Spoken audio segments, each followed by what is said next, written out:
আসসালামু আলাইকুম। ২০২৫ শিক্ষাবর্ষের ৬ষ্ঠ শ্রেণীর বিজ্ঞান বিষয়ের প্রথম অধ্যায়ের নাম হচ্ছে বৈজ্ঞানিক প্রক্রিয়া ও পরিমাপ। আজকে আমরা প্রথম অধ্যায়ের বহুনির্বাচনী প্রশ্নের প্রথম পর্ব নিয়ে আলোচনা করব। ১ থেকে আমরা ৪০ নং পর্যন্ত প্রশ্ন এবং উত্তর ধৈর্য সহকারে ভিডিওটি দেখে নিবে। পর্ব আকারে ভিডিও আপলোড করা হচ্ছে। এই ভিডিও ডেসক্রিপশনে লিংক দেওয়া আছে। এখানে দেখো তোমাদের বিজ্ঞান বিষয়ে বহু নির্বাচনী প্রশ্ন থাকবে মোট ৩০টি। এই যে এখানে দেখো ৩০টির মধ্যে দেখো সিলেবাসের অন্তর্ভুক্ত প্রতিটি অধ্যায় থেকে ন্যূনতম ২টি করে থাকবে। তোমাদের বহু নির্বাচনীর জন্য বলছি। আর এখানে দেখো ৩০। চলো আমরা শুরু। প্রথমত রয়েছে দেখো প্রশ্নগুলো এখানে। ১ ভরের একক কোনটি? হবে কিলোগ্রাম। ২ এক ইট যে জায়গা দখল করে তাকে কি বলে? আয়তন। ৩ এখানে উদ্দীপক একটা দেওয়া হয়েছে দিয়ে বলেছে বি চিত্রে পাথরের আয়তন কত? এই যে বি চিত্র এখানে। তো উত্তর হবে ৫ ঘন সেন্টিমিটার। ৪ নম্বর হচ্ছে এ চিত্রে প্রদর্শিত বস্তুটির আয়তন নির্ণয়ের ক্ষেত্রে কয়টি এককের গুণফল দরকার? ৩। এই যে এখানে এরপরে ৭ নং দেখো ও প্রাকৃতিক ঘটনা সম্পর্কিত জ্ঞানকে কি বলে? বিজ্ঞান বলে। কোন প্রাকৃতিক ঘটনা বিজ্ঞানী জ্ঞান কিনা তা কিভাবে বোঝা যায়? পর্যবেক্ষণের মাধ্যমে। জ্ঞান অর্জনের প্রক্রিয়া কি? উত্তর হবে বিজ্ঞান। কে পর্যবেক্ষণের মাধ্যমে গ্রহ ও অভিযোজন করে? বিজ্ঞানী। বৈজ্ঞানিক প্রক্রিয়া পদ্ধতির ধাপ কয়টি? ৮টি। এরপরে হচ্ছে বৈজ্ঞানিক পদ্ধতির শেষ ধাপ কোনটি? উত্তর হবে ফল প্রকাশ। বৈজ্ঞানিক ধাপসমূহের ক্ষেত্রে কোন প্রবাহ চিত্র সঠিক? হবে প্রশ্ন। এরপরে তথ্য সংগ্রহ থেকে সম্ভাব্য ফলাফল অনুমান। এরপর হচ্ছে পরীক্ষণ ও পর্যবেক্ষণ পরিকল্পনা। এরপর হচ্ছে উপাত্ত সংগ্রহ ও হচ্ছে উপাত্ত বিশ্লেষণ। সর্বশেষ ফল প্রকাশ হচ্ছে উত্তর। এই যে ক। এরপরে ১৪ নং হচ্ছে বিজ্ঞান হলো বিজ্ঞান কি? ১ আর ২ হবে ১ আর ২ অর্থাৎ উত্তর হবে ক। এরপরে বিজ্ঞানসম্মত দৃষ্টিভঙ্গি হচ্ছে এই যে ১ আর ৩ হবে ১ আর ৩ অর্থাৎ উত্তর হবে ক। বৈজ্ঞানিক প্রক্রিয়ার ধাপ হলো এই যে ৩টি হবে।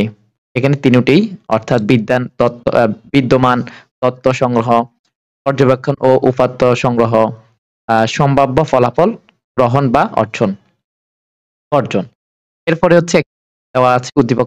এখন তোমাকে বলেছি আবিরের আগ্রহ বৈজ্ঞানিক ক্রিয়ার কততম ধাপ? উত্তর হবে প্রথম। স্যারের বলা জ্ঞান অর্জনের দরকার কি দরকার? এক বৈজ্ঞানিক ক্রিয়া এবং বৈজ্ঞানিক অর্থাৎ উত্তর হবে ক। এরপরে এখানে দেখো এটা হচ্ছে ১৮ নং ১৮ এরপর ১৯ দেখো এই যে ১৯ হচ্ছে বিজ্ঞানের নতুন জ্ঞান পাওয়ার গুরুত্বপূর্ণ পদ্ধতি কোনটি? পরীক্ষণ। বিদ্যমান তথ্যের আলোকে কোনটি গৃহীত হয়? আনুমানিক সিদ্ধান্ত। এরপর হচ্ছে পরীক্ষণ পদ্ধতির ধাপ কয়টি? ৭টি। পরীক্ষণ পদ্ধতির প্রথম ধাপ কোনটি? সমস্যা নির্ধারণ। সমস্যা নির্বাচনের পরে ধাপ কোনটি? বিদ্যমান তথ্য সংগ্রহ। পরীক্ষণ পদ্ধতির কোন ধাপে আনুমানিক সিদ্ধান্ত গ্রহণ করতে হয়? হবে তৃতীয়। অনুমতি সিদ্ধান্ত গ্রহণ কি? উত্তর হবে সম্ভাব্য ফলাফল। পরীক্ষণ পদ্ধতির ধাপ হলো কি কি? এখানে ৩টি হবে। অনুমতি, বিধ্বস্ত সিদ্ধান্ত গ্রহণ, পরীক্ষণের পরিকল্পনা, উপাত্ত বিশ্লেষণ ও সিদ্ধান্ত গ্রহণ। এখানে ১, ২, ৩। এরপরে একটি উদ্দীপক আছে। উদ্দীপক থেকে তোমাকে প্রশ্ন করছে সাইমন কিভাবে অনুমতি সিদ্ধান্তের যাচাই করবে? তবে পরীক্ষণের মাধ্যমে। এরপরে হচ্ছে উদ্দীপকের পরীক্ষণের সাইমনের জ্ঞান জানা তথ্যের আলোকে অনুমতি সিদ্ধান্ত সঠিক না হলে তার উচিত কি উচিত?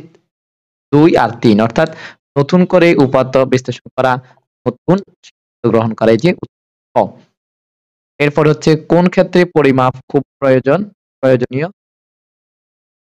পরিমাণ নির্ণয়ে কোন কিছুর পরিমাণ নির্ণয় করাকে কি বলে? উত্তর হবে পরিমাপ। দৈনন্দিন জীবনে প্রায় প্রতিটি কাজে আমরা কিসের প্রয়োজনীয়তা অনুভব করি? উত্তর হবে পরিমাপ। কোনটি নির্ণয়ের জন্য আদর্শ হিসেবে সুবিধাজনক দৈর্ঘ্য ধরা হয়? উত্তর হবে উচ্চতা। কোন বস্তুর ভর পরিমাপের ক্ষেত্রে আদর্শ হিসেবে ধরা হয়? উত্তর হবে সুবিধাজনক ভর। পরিমাপকে কিভাবে প্রকাশ করা হয়? উত্তর হবে একক ও সংখ্যা। পরিমাপের প্রয়োজন হয় কি হয়? এক আর টেবিলের দৈর্ঘ্য মাপতে টানতে। এখানে দেখো উত্তর হবে ১ আর ২ অর্থাৎ ক।